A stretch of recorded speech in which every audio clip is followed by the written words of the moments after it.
Hi friends, welcome to relax recipes. இன்றைக்கி நம்ம ரொம்பவே கிறிஸ்பியான ஃப்ரைட் சிக்கன் எப்படி பண்ணலான்னு பார்க்கலாம். இப்போ ஃப்ரைடு சிக்கன் பண்ணுறதுக்கு 2 கிலோ சிக்கன் எடுத்து வச்சுருக்கேன். நல்ல பெரிய பெரிய பீஸாக கட் பண்ணி வாங்கிக்கோங்க. இந்த மாதிரி தோலோடு இருந்தால் ரொம்ப நல்லாயிருக்கும். ஸ்கின்னோட கட் பண்ணி வாங்கிக்கோங்க. இல்லை கிடைக்கல அப்படின்னா நீங்கள் நார்மலாகவே எடுத்துக்கலாம். ஆனால் நல்ல பெரிய பெரிய பீஸாக கட் பண்ணி வாங்கிக்கோங்க. முதல்ல இந்த மாதிரி பீஸ் வாங்கிட்டு க்ளீன் பண்ணிவிட்டு இதில் ஒரு டிப்ஸ் நம்ம ஃபாலோ பண்ணுங்க. இதை அப்படியே உப்பு போட்டு தண்ணியில் கொஞ்சம் நேரம் வச்சுடுங்க. ஒரு அரை மணி நேரம் வச்சுடுங்க. அது கொஞ்சம் நல்ல சிக்கனை சாஃப்ட் ஆக்கிடும். அப்போ நம்ம மேரினேட் பண்ணல நல்ல மசாலாலாம் உள்ளே பிடிக்கும். அதனால் நீங்கள் ஒரு அரை மணி நேரம் உப்பு தண்ணியில் போட்டு வைங்க. அப்புறம் நல்லா கழுவி எடுத்துகிட்டு, இதெல்லாம் பெரிய பெரிய பீஸாக இருக்குது இல்லையா, அதனால் இந்த மாதிரி ஒரு ஃபோர்க்கோ இல்லை கத்தியை வச்சு நல்ல ஹோல்ஸ் போட்டுக்கோங்க. நான் ஆல்ரெடி போட்டுட்டேன். இந்த மாதிரி நல்லா குத்தி விட்டுக்கோங்க.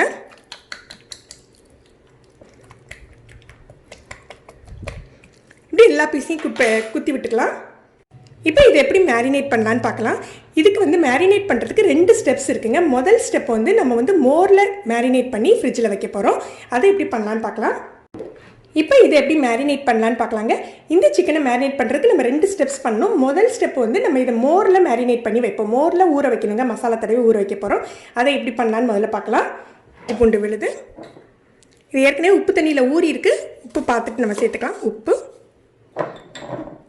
அப்புறம் மிளகுத்தூள், இப்போ காரத்துக்கு தகுந்தாப்புல மிளகாய்த்தூள். இது போக நீங்கள் உங்களுக்கு ஏதாவது சீசனிங் பிடிக்குன்னா நீங்கள் அதை கூட சேர்த்துக்கலாம். யூஸ்வலாக இதில் கரம் மசாலாலாம் சேர்க்க மாட்டாங்க. உங்களுக்கு அந்த ஸ்மெல் பிடிக்குன்னா சேர்த்துக்கலாம். நான் கொஞ்சோண்டு கார்லிக் சால்ட் மட்டும் சேர்த்துக்கிறேன். இது நம்மளுடைய விருப்பம் தான்.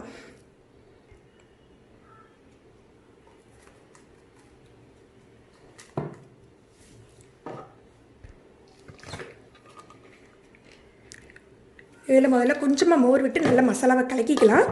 கலக்கின பிறகு நம்ம தண்ணி சேர்த்து நல்ல மோர் சேர்த்துக்கலாம். தேவையான அளவு மோர் எடுத்துக்கலாம்.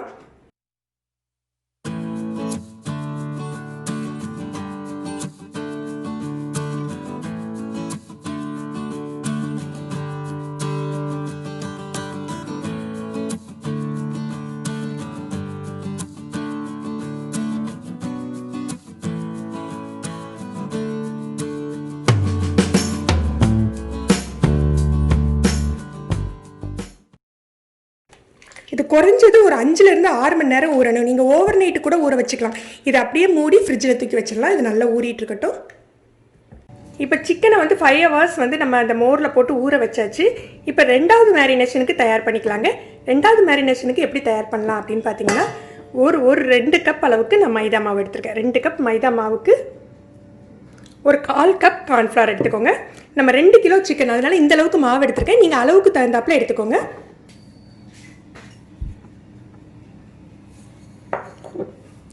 இப்போ இந்த மேரினேஷனுக்கு நம்ம பிளெயின் ஃப்ளாரை அப்படியே யூஸ் பண்ணக்கூடாதுங்க. இதில் நல்ல மசாலாலாம் போட்டு ஸ்பைஸியாக ஆக்கி தான் யூஸ் பண்ண போகிறோம். ஸோ தேவையான அளவு உப்பு சேர்த்துக்கோங்க. அப்புறம் மிளகாய்த்தூள். இது எதுக்காக இந்த மாதிரி பண்ணுறோம் அப்படின்னா, நம்ம டபுள் கோட்டிங் அந்த சிக்கனுக்கு மேலே இந்த மாவை வச்சு கொடுப்போங்க. அப்படி கொடுக்கையில் நீங்கள் ஒன்றுமே போடாமல் வெறும் மாவாக வச்சுருந்தீங்க அப்படின்னா, வெளியில் ஒன்றுமே உப்பு உரப்பு இல்லாமல் சப்புன்னு இருக்கும். உள்ளே மட்டும்தான் சிக்கனில் மட்டும்தான் ஃப்ளேவர் இருக்கும். அதனால தான் வெளியிலையும் நம்ம இந்த மாவுலேயும் ஃப்ளேவர் ஆக்கிக்கிறோம். காரத்துக்கு தகுந்தாப்புல மிளகாய்த்தூளும் மிளகுத்தூளும் போட்டுக்கோங்க.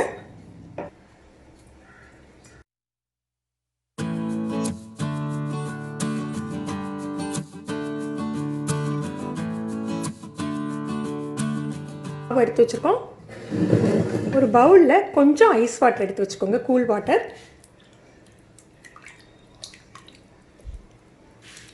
ஃபஸ்ட்டு இந்த மாதிரி ஒரு சிக்கன் பீஸை வச்சு இந்த மாவில் நல்லா இது பண்ணிடுங்க. பண்ணிவிட்டு இந்த மாதிரி ஒரு ப்ரெஸ் கொடுத்துடணுங்க.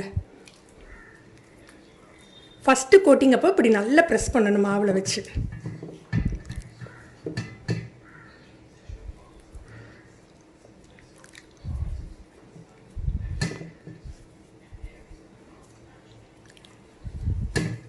இப்படி ப்ரெஸ் பண்ணிட்டோமா? இப்போ இதை எடுத்து இந்த கூல் வாட்டரில் ஜஸ்ட் டிப் பண்ணிக்கோங்க.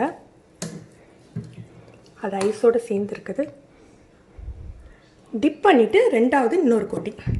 இப்போ 2வது கோட்டிங் அப்போ அப்படி ஜென்டிலாக கோட் பண்ணுங்கள். ப்ரெஸ் பண்ண வேண்டாம்.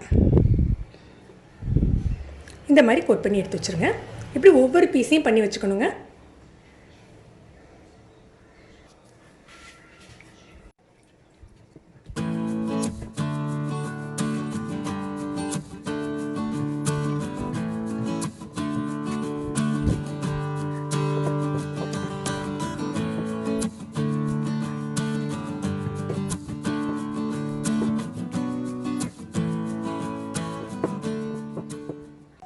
இதை ஒரு மினிமம் ஒரு 1/2 hour ஃப்ரீசரில் வச்சு எடுத்துருங்க. ஃப்ரீசரில் வச்சு எடுத்துகிட்டு நம்ம ஃப்ரை பண்ணலாம்.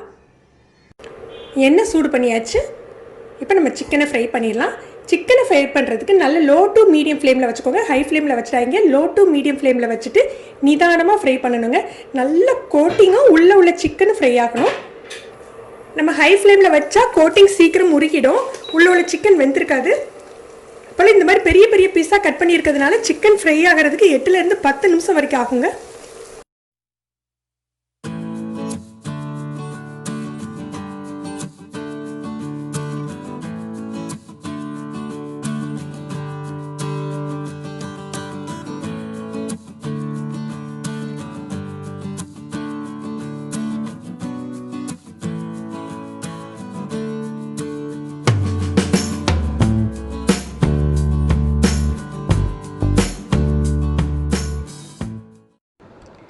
ஃப்ரெண்ட்ஸ், நீங்களும் இந்த ரெசிபி ட்ரை பண்ணி பாருங்கள். இந்த வீடியோவை மறக்காமல் லைக் அண்ட் ஷேர் பண்ணுங்கள். இது வரைக்கும் நம்ம சேனலை சப்ஸ்கிரைப் பண்ணாங்க, சப்ஸ்கிரைப் பண்ணி கீழே உள்ள பெல் பட்டனை ப்ரெஸ் பண்ணுங்கள். தேங்க்யூ.